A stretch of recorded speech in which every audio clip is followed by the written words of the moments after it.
नमस्कार, आप देख रहे हैं राइट इंडिया प्लस। लोकसभा चुनाव का समय जैसे जैसे नज़दीक आता जा रहा है वैसे सभी राजनीतिक दलों ने अपने संगठन में भारी फेरबदल किया है और भारतीय जनता पार्टी ने ही ऐसा ही कुछ फेरबदल भारतीय जनता पार्टी के अंदर भी देखने को मिला। पूरी दिल्ली के अंदर जो है सभी मंडलों के अध्यक्षों की जो है नव नियुक्ति भारतीय जनता पार्टी के द्वारा की गई है लोकसभा चुनाव को लेके।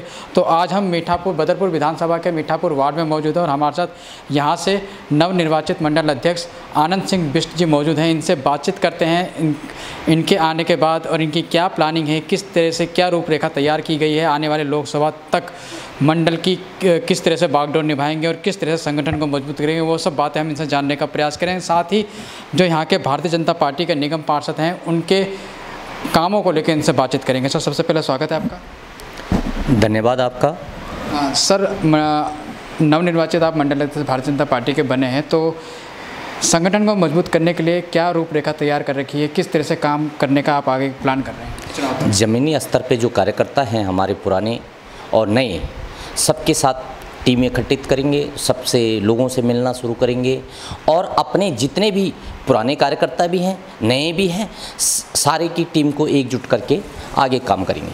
अच्छा, बूथ स्तर पे किस तरह से, क्योंकि सबसे पहले होता है एक भारतीय जनता पार्टी का नारा था मेरा बूथ सबसे मजबूत। बूथ स्तर पे क्या तैयारी है? बूथ स्तर पे पिछले कई साल से हम इस लगाव पे लगे हुए हैं। हमारे एक पोलिंग बूथ के अंदर में जो 10 से लेकर और 15 बंदे हम इकट्ठित कर रखे हैं पहले से ही अपनी टीम में, और उनको थोड़ा सा जागरूक करने की ज़रूरत है अभी और। अच्छा, तो अब जो यहाँ के जो निगम पार्षद हैं गुड्डी रविंदर चौधरी जी, उनके कामों को लेकर क्या कुछ कहना चाहते हैं कि किस तरह से प्लानिंग कर रहे हैं, किस तरह से आने वाले, क्योंकि 1 साल का समय उनको बीत चुका है, 4 साल का समय उनके कार्यकाल का और है। इन 4 सालों की क्या रूपरेखा यहाँ पे पार्षद जी के द्वारा हो चल रही है? देखो, पार्षद जी की तरफ से तो बहुत अच्छा कार्य हो रहे हैं, लेकिन जो हमारी एमसीडी सरकार है उसमें जो आप दूसरी टीम होती है आम आदमी पार्टी के, तो वो आगे गठित नहीं कर पा रही है, जिससे हमारा काम जो है स्लो हो रखा है। जो अपने क्षेत्र से पार्षद जी हैं वो अपनी व्यक्तिगत तौर पे और जो एमसीडी के कर्मचारी हैं उनके द्वारा बैठकें शुरू कर रहे हैं और क्षेत्र हित में काम काफ़ी अच्छा कर रहे हैं। सफाई व्यवस्था को लेकर क्या कुछ? सफाई व्यवस्था में क्योंकि हमारे पास एक तो गाड़ियों की व्यवस्था नहीं है, क्षेत्र में अभी नया पुल बन रहा है, उसकी वजह से हमारे को काफ़ी दिक्कतें आ रही है। तो जो टीम वर्क आगे से नहीं बन के आ रही है एमसीडी में, जो एक मेयर है उसके बाद नीचे की टीम होती है वो गठित नहीं हो पा रही है, जिसके कारण हमारा काम उस स्तर पे नहीं बन पा रहा है। अच्छा, जैसे ऐसा भी होता है कि जैसे कि मान लीजिए नगर निगम में आम आदमी पार्टी की सरकार है और आप यहाँ, आपके जो पार्षद हैं यहाँ से हैं भारतीय जनता पार्टी के, तो कोई प्रपोजल यहाँ से उनके नगर निगम में पेश किया जाता हो और वहाँ से कोई बाधा उसमें डाली जाती है, ऐसा भी कुछ आता है क्या? ऐसा है, भेदभाव की राजनीति भी नहीं, वो है। वो तो जब आप अपनी टीम खुद गठित नहीं कर पा रहे हो तो हमारे साथ तो नेचुरली होना है। यदि आप इस चीज़ के आप पारदर्शी के रूप में काम करना चाहते हैं तो आपने टीम गठित करनी थी, आगे जो सुचारू रूप से काम होने थे। अभी लाइटों की दिक्कत है और एमसीडी में जो टीम पर होती है जिसमें हमें कूड़ा उठाना है और कर्मचारियों को वो चीज़ नहीं मिल पा रही है हमारे को। जो अपने पार्षदों को वो उन सुविधा दे रहे हैं, लेकिन हमारे यहाँ एक लाइट तक नहीं आ पा रही है। हाँ, अब दिवाली का टाइम है, दिवाली में हम लाइटों की ज़्यादा से ज़्यादा चाहते हैं, अपने हर कॉलोनी के अंदर में उजाला हो, हर व्यक्ति चाहता है। हमने क्योंकि मेहनत की है और पार्षद जी से काफ़ी अपेक्षा थी, लेकिन आगे से नहीं हो पा रहा ये चीज़ें।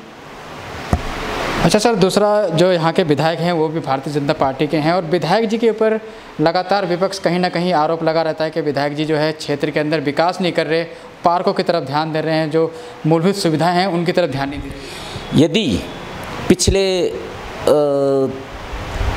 3 साल में विधायक जी ने जो कार्य किए हैं, शायद ही जो दूसरा विधायक पिछले कार्यकाल में था, पिछले कार्यकाल में विधायक जी ने बहुत सुंदर काम किया था, उनकी मरम्मत तक नहीं कर पाए। और जो अभी करंट में आप किसी भी कॉलोनी, जैतपुर हो गया, मीठापुर हो गया, बदरपुर हो गया, मोड़बंद हो गया, सभी कॉलोनियों को देख लो कि किस विकास की धारा विधायक जी के नेतृत्व में हो रहा है। अच्छा सर, चलते चलते आपसे एक आखिरी सवाल पूछना चाहता हूँ। आप नए मंडल अध्यक्ष वार्ड के बने हैं और ऐसा भी होता है कि कोई भी पार्टी हो, चाहे आम आदमी पार्टी हो, बीजेपी हो या कांग्रेस हो, जब कुछ नए संगठन में नए अध्यक्षों की नियुक्ति करती है तो कहीं ना कहीं कुछ लोगों को परेशानी होती है, कुछ लोगों को दिक्कतें आती हैं। तो ऐसे में बहुत से भारतीय जनता पार्टी के नाराज कार्यकर्ता भी होंगे आपके वार्ड के, तो उनको किस तरह से मनाओगे, उनको किस तरह से आप लेके आओगे? उनके साथ में व्यक्तिगत रूप से उनके घर में जाएंगे, उनसे मनाएंगे, उनके सुख दुख के साथी बनेंगे। जो उनकी कुछ अपेक्षाएं होंगी हमसे नहीं हो पाई या दूसरे मंडल से नहीं हो पाई, हम उनको प्रयास करेंगे कि उनके अपनी तरफ लाएंगे। कोई ऐसी दिक्कत वाली बात नहीं है। हमारा अपना परिवार है, परिवार में हर आदमी रूठता है और मनाने का काम बड़े का होता है। अब हमारे ऊपर में कंधों पे बोझ दे रखी है तो हम उसको बखूबी निभाएंगे, कोई दिक्कत वाली बात नहीं आएगी।